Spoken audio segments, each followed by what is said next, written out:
எனக்கு இந்த ஸ்டேஜ் பார்க்கும்போது எனக்கு ரொம்ப எமோஷனாக தான் இருக்குது. ஏன் அப்படின்னா, நானும் ஒரு 30 வருஷமாக இதே சினிமாவை பார்த்துட்ருக்கேன் சின்ன வயசுலேருந்து. யூனோ லைக் நம்ம தமிழ் சினிமாவை அதர் லாங்குவேஜில் இருக்கிறவங்க ரொம்ப பெருசாக பார்க்குறாங்க. நான் தெலுங்குலேயும் படம் பண்ணிகிட்ருக்கேன். இப்போ ரீசெண்டாக மலையாளம்லேயும் ஒரு சின்ன கெஸ்ட் அப்பியரன்ஸ் ஒரு படம் பண்ணிட்டு வந்தேன். அவங்க ரொம்ப பெருசாக பார்க்குறாங்க. அவங்க ரொம்ப லவ் பண்ணுறாங்க. இங்கேருந்து பார்க்கும்போது தான் எனக்கு தோணுது, நிறைய பெரிய படங்களுக்கு தான் நிறைய தியேட்டர் கிடைக்குது.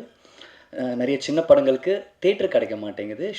தியேட்டர் கிடைச்சாலும் ஷோஸ் கிடைக்க மாட்டேங்குது. ஷோஸ் கிடைச்சா நல்ல டைமிங்கில் அவங்களுக்கு ஒரு நல்ல படம் கிடைக்க மாட்டேங்குது. அதில் நிறைய நிறைய லைக் நிறைய யங்ஸ்டர்ஸ், நிறைய புது புது ஹீரோஸ் எல்லாம் மாட்டிக்கிட்டு இருக்காங்க. அதில் நானும் மாட்டிக்கிட்டு தான் இருந்தேன், மாட்டிக்கிட்டும் இருக்கேன் சொல்லலாம். அண்டு அதில் ஒன்றும் தப்பு கிடையாது.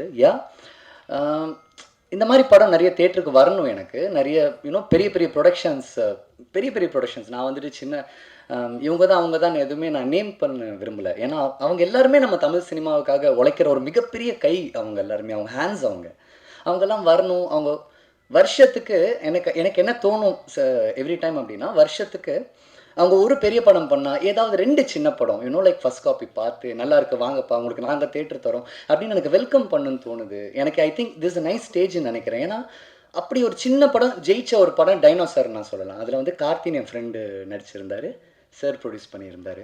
அந்த படம் கம்மி ஷோஸ் கிடச்சிது, தேட்டருக்கு வந்தது, ஆடியன்ஸுக்கு பிடிச்சது. ப்ரெஸ் அண்ட் மீடியா நீங்கள் எல்லாருமே அவங்கள பாராட்டினீங்க. அவங்களுக்கு நிறைய ஷோஸ் கிடச்சி இன்றைக்கி அந்த படம் எல்லாருமே பாராட்டுறாங்க. அகைன் அவர் திருப்பியும் படம் பண்ண தான் போகிறாரு.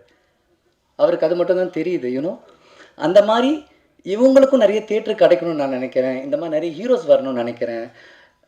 ப்ளீஸ் தியேட்டர் கொடுங்க, வெல்கம் பண்ணுங்களேன். அவர் சொன்ன மாதிரி 90% அந்த சின்ன ப்ரொடியூசர்ஸ் தான் எல்லா இண்டஸ்ட்ரியும் காப்பாற்றிட்டு இருக்காங்க. Not only Tamil, not only Telugu, எங்கேயுமே இல்லை. அந்த சின்ன ப்ரொடியூசர்ஸ் தான் காப்பாற்றிட்டு இருக்காங்க. அவங்கள நம்ம தான் வெல்கம் பண்ணணும். ப்ளீஸ் தேட்டர் கொடுங்க. இவங்க எல்லாருமே ரொம்ப ரொம்ப நல்லா வரணும். இந்த ஸ்டேஜில் இருக்கிற எல்லாருமே எனக்கு ரொம்ப பிடிச்சவங்க தான். எல்லாருமே என்னோடய ஃபேவரேட்ஸ் தான். அவங்க எல்லாம் நடிக்கிறாங்க, உங்களுக்காக மட்டும்தான் நடிக்கிறாங்க. ஆடியன்ஸ் நீங்கள் தேட்டருக்கு வரணும், அவங்க படம் பார்க்கணும். ப்ரெஸ் அண்ட் மீடியா நீங்கள் அவங்கக்கிட்ட கண்டிப்பாக சேர்க்கணும். இது நம்ம கடமை. Okay, thank you so much.